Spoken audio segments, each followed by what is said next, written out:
Salut cher ami, merci de me retrouver pour cette méditation.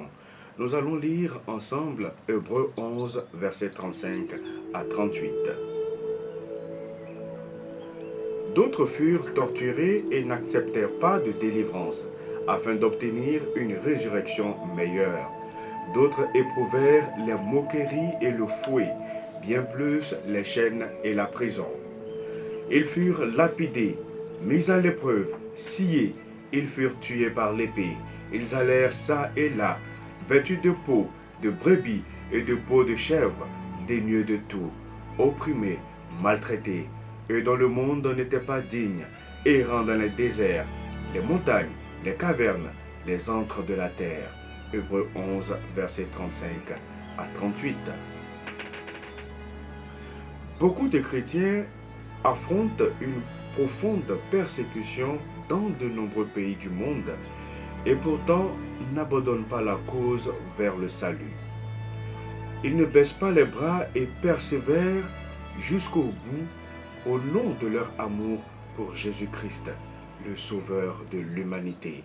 Il s'agit principalement dans ces pays de la violation du droit de religion dont bénéficient en théorie, selon la Déclaration universelle des droits de l'homme, tous les chrétiens du monde. Cependant, dans la pratique, beaucoup ne bénéficient nullement de la protection de la loi en matière de liberté religieuse et n'ont aucun droit de manifester leur religion, encore moins d'en changer.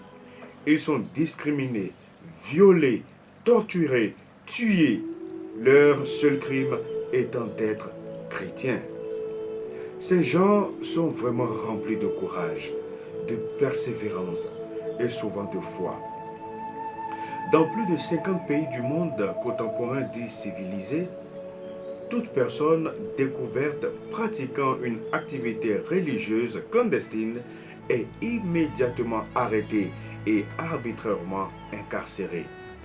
Elle peut aussi être torturée ou exécutée en public.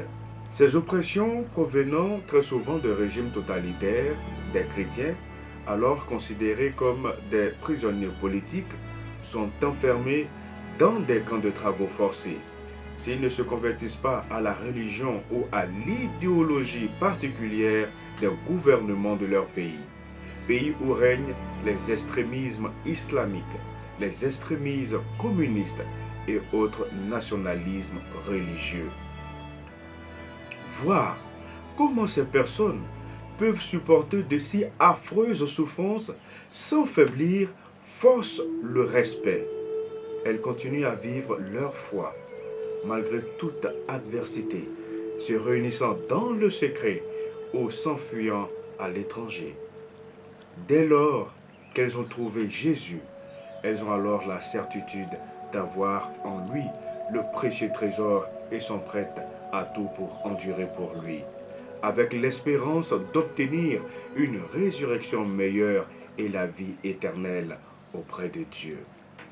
À l'instar de tous les martyrs des siècles passés, des prophètes comme des disciples de Christ, c'est-à-dire Jacques, le fils de Zébédée, ainsi que Matthieu, seraient morts décapités.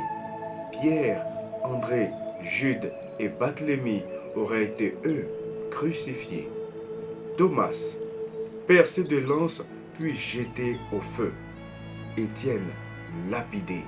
Et de Jésus lui-même, ces chrétiens du XXIe siècle sont de vrais modèles d'humilité et de fidélité pour nous tous.